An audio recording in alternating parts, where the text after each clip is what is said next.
Make Movies is recorded in front of a live audience in Los Angeles and is hosted by WeMakeMovies.org. Hi, I'm Amanda Lippert, and welcome to How We Make Movies. Each episode we talk with prolific filmmakers and industry folks about how they're getting their independent films made. Tonight we have a very special guest. We're actually in his space, and really he needs no introduction at all. He is the man behind the machine at Red Digital Cinema, the very first employee of Red Digital Cinema. Please welcome Ted Schilowitz. You give me way too much credit. It's a team effort. I'm just one part of the team. And I know Red started very small. It was indeed a garage operation. It was started in the garage of a mad scientist named Jim Gennard, who started another very important company named Oakley. We, as a company, and Jim, our founder, are completely obsessed with the best possible image that can be created. You guys were the David to Goliath. What made you think that you could take on these big camera companies that had way more resources, way more money? Exactly. Well, and we got that a lot.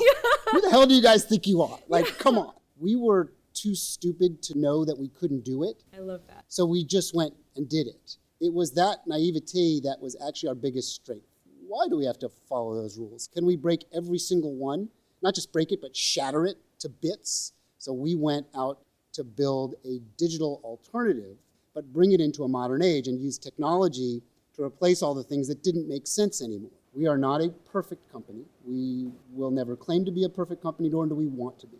Because living on the razor's edge of failure is actually where you succeed the most, where you can actually make the most change, which means you're going to make mistakes sometimes.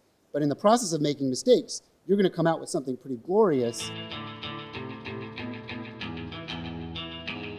There's a new sensor coming out soon. Do you want to talk about that? We're constantly striving to make the best imaging device, which is the sensor, which is the digital film, as it were. Already the Epic is the world's best image creator in terms of a motion picture capture tool.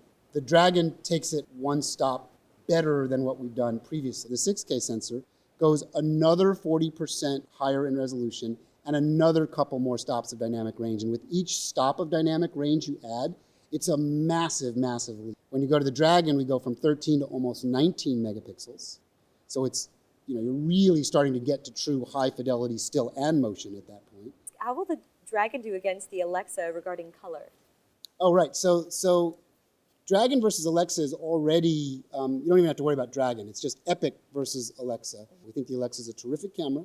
It makes beautiful pictures, but they're not particularly high resolution pictures. They sort of live in that HD trap.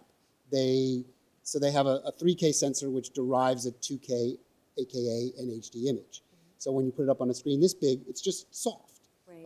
It doesn't mean it's a bad camera, it's just not a high resolution camera. Most movies before Red came along were shot on 35 millimeter film, which is about this big. But there was a period of time where a lot of movies were being shot in large format film, 65 or 70 millimeter film, which was double that size. And it's actually not just a little bit better than 35, it's way better. The reason why it didn't hold for long was it was just way too damn expensive to shoot a movie that way. Right. 35 millimeter was in and of itself a compromise. Now, there's obviously a company called IMAX, which shoots a format called 1570 or 870, which is the amount of perfs 70 mil across. So 870 is a negative about that big.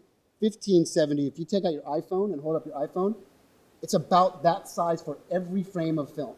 So that is kind of where we're striving toward. And 4K is not just for this big movie screen.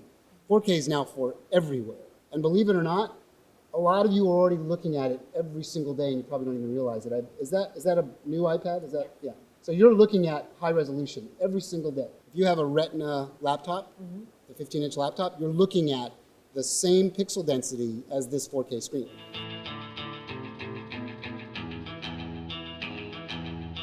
What about editing? Isn't editing in 4K harder? You would think so, wouldn't you?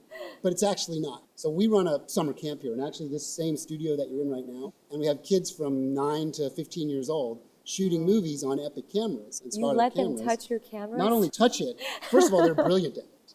They, just like any kind of technology, kids get it much faster than grown-ups do. Yeah. And when you have something that's so technology-based, they just take it to like a duck to water. They figure it all out in 5 seconds. They're like, I got it, I'm good, and everything's perfect.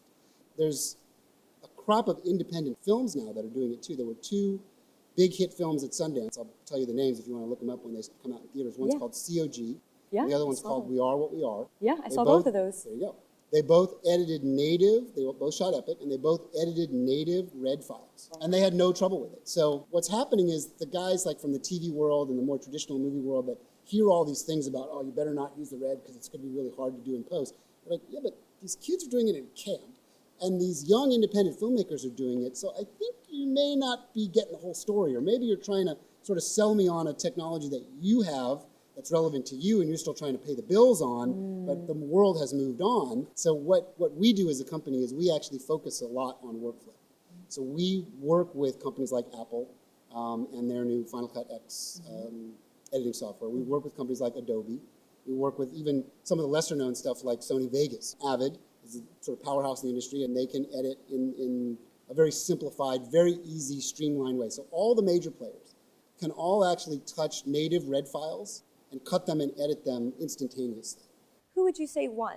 I would say the new Final Cut and Adobe Premiere CS6 are sort of neck and neck. Avid is in there in the suit and very, very powerful tool and handles Red fine. Maybe not quite as advanced on the true, like, deal with it in raw workflow, but bigger movies, actually that's not really their wheelhouse yet. You're the first camera company that I've ever heard of that started a film school. 5 years ago, it's pretty early on in our existence, we started this program that we call Reducation, which is just education with an R on it. It was a training class to teach people how to use this new tool. And at that point, it was a week-long class, and that's like a mini trade school. If you're going to learn a camera that shoots 5K and delivers 4K, you need to see the results. Right. The students, within the first day of the class, are shooting with the Epic and the Scarlett cameras and seeing their results in 4K on screens this way. And then we thought as we evolved it, then we did the summer camp program, which is like an offshoot of that. We talked to a lot of people that were telling us about the trouble they had with a traditional film school education. So what we said is, I wonder if we can turn that model on its head as well. So we created this thing called Reducation X, which is a 16-week movie school. But we take students from all over the world that have to apply and submit their scripts that they want to shoot. But their goal is to make 15 movies in 15 weeks. And they have to spearhead one project and then crew for everyone else's project. So they have to do sound and they have to do lighting. They have to every discipline. Do you choose them based on scripts or based on reels that they've submitted? It's a combination of either ideas for scripts they want to shoot or scripts, or a friend's script if they're not a writer and they're more of a director. And really more an overall characteristic of who they are as a person. Are they ready to attack this thing? Because it's a full 9 to 5 plus, and there's a lot of plus. Right. The other thing that's really interesting because of who we are in the industry as a camera company is we're able to bring in producers, directors, DPs, line producers, script supervisors from the industry that want to give back. Do the students that finish your program feel like they're ready to go out into the professional world when they're finished? Yeah, but our school is really defined and designed around people that know their path, that say, I want to be a movie maker and I need to learn how to do these things. But we're doing something that I can't tell you a lot about yet. Another modification of this Reducation X, but with a different sort of underground spin. So this is not like my shower curtain rod demo, right? This is actually a complete working, usable, ready-to-shoot Epic kit. Now, it's not a big movie cinema package, right? But this is the whole deal, right? So the batteries go in here in this little grip. I would mount it on a small tripod or a monopod if I'm doing documentary stuff. And this is all I need to take. I would take maybe 1 or 2 lenses. This is a still camera lens that happens to be living on my motion picture camera. Most of the high-end exotic cinema lenses will cover both the 5K and the 6K. So if you're familiar with Master Primes or Cooke S5s, those kind of lenses will actually cover the new sensor. Some of the older primes won't, but then all you have to do is just go in and choose a little smaller setting in the camera. And I would pack them in there. I would take enough battery power for the day and some chargers. I would take some media that goes in here. And that's the whole deal. Thank you so much, Ted, for sharing all this information with us and having us here in your studio today. Thank you. And cut.